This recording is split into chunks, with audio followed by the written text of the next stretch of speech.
Hello বন্ধুরা, আপনারা সবাই কেমন আছেন? আশা করি সবাই ভালো আছেন। আজকে আপনাদের জন্য আর একটা গল্প নিয়ে আসলাম। আজকে গল্পটার নাম হচ্ছে দুই ভাই দুই হরিণ। তো গল্পটা আমার খুব পছন্দের গল্প, আপনাদের সাথে শেয়ার করি।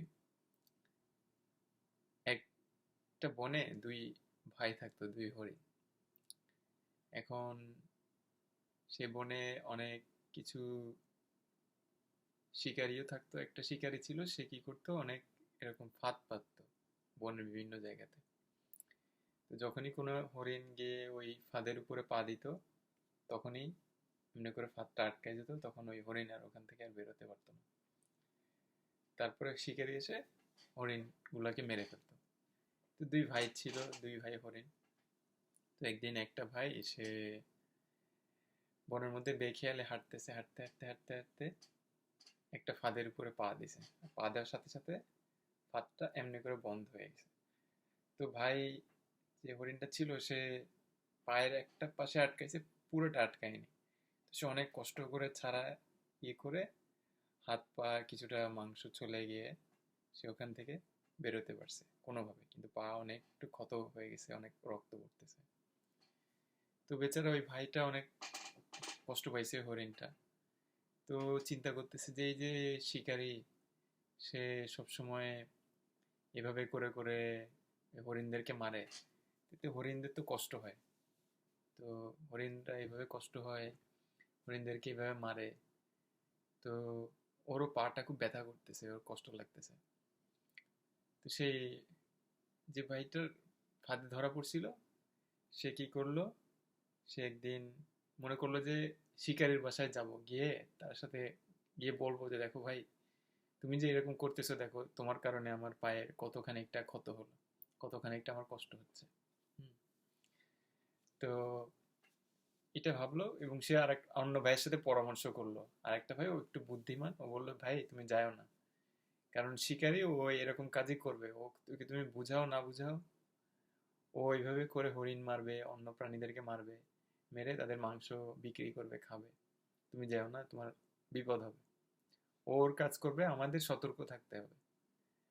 তো ভাই বললো যে না, আমার দেখো আমার পায়ের কি অবস্থা, আমার পায়ে এরকম চলে গেছে, পায়ে তো কষ্ট হচ্ছে, আমার শিকারির সাথে গিয়ে আমি গিয়ে কথা বলি।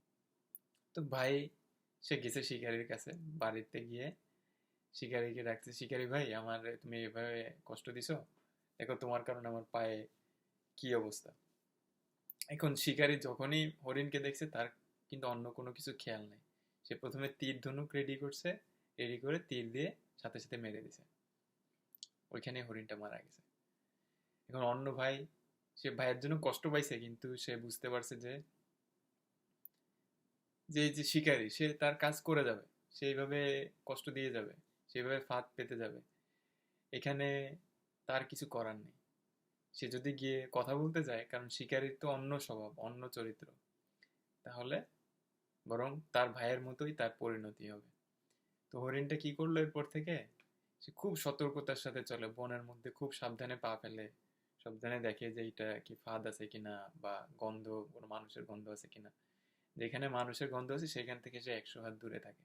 কোনো জায়গায় যদি ফাঁদ দেখে, ওইখান থেকে সে অন্যদিকে সরে যায়, অন্য জায়গায় গিয়ে থাকে। যতই লোভনীয় খাবার থাকুক ওইখানে, সে অন্য জায়গায় দূরে গিয়ে, যেখানে কম স্বাদের খাবার, যেখানে কম ফাঁদ, সেই সব জায়গায় গিয়ে থাকে। কারণ ও জানে যে যেসব জায়গায় বেশি স্বাদের ফল গাছ আছে, শিকারি সেই সব জায়গায় ফাঁদগুলা পাতায় রাখবে, সেখানে হরিণরা যাবে, ওইখানে গিয়ে ধরা পড়বে।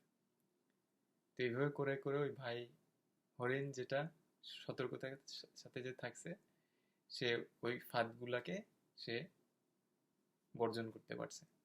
এখন যে শিকারী, সে একদিন বেখেয়ালে হাঁটতে হাঁটতে বনের মধ্যে সে তার নিজের ফাঁদের মধ্যেই পা দিছে, আর নিজের ফাঁদের মধ্যে পা দিয়েই মারা গেছে। এখন যে ভাইটা হরিণ, যে ভাইটা বুদ্ধিমান হরিণ ভাই, সেই ভাইটা, তার কোনো বিপদ হয়নি, কারণ সে সবসময় সতর্ক থাকছে। যখন সে দেখছে যে এখানে এই যে মানুষটা, তার যেরকম চরিত্র, তাকে তো শুধরানো যাবে না, তার কাজই হচ্ছে মানুষের ক্ষতি করা, শিকারের কাজ হচ্ছে মানুষের, না সরি, হরিণের ক্ষতি করা। তো ওইখানে গিয়ে তাকে বুদ্ধি পরামর্শ দিয়ে কোনো লাভ নেই, কারণ ওখানে গিয়ে যদি তার সাথে কোনোভাবে কথাও বলতে যাই, সাথে সাথে তো সে আমাকে মেরে দেবে। তো তার থেকে সে যেটা করছে যে সে সবসময় সতর্ক হয়ে চলছে যত সময় তার জীবন ছিল।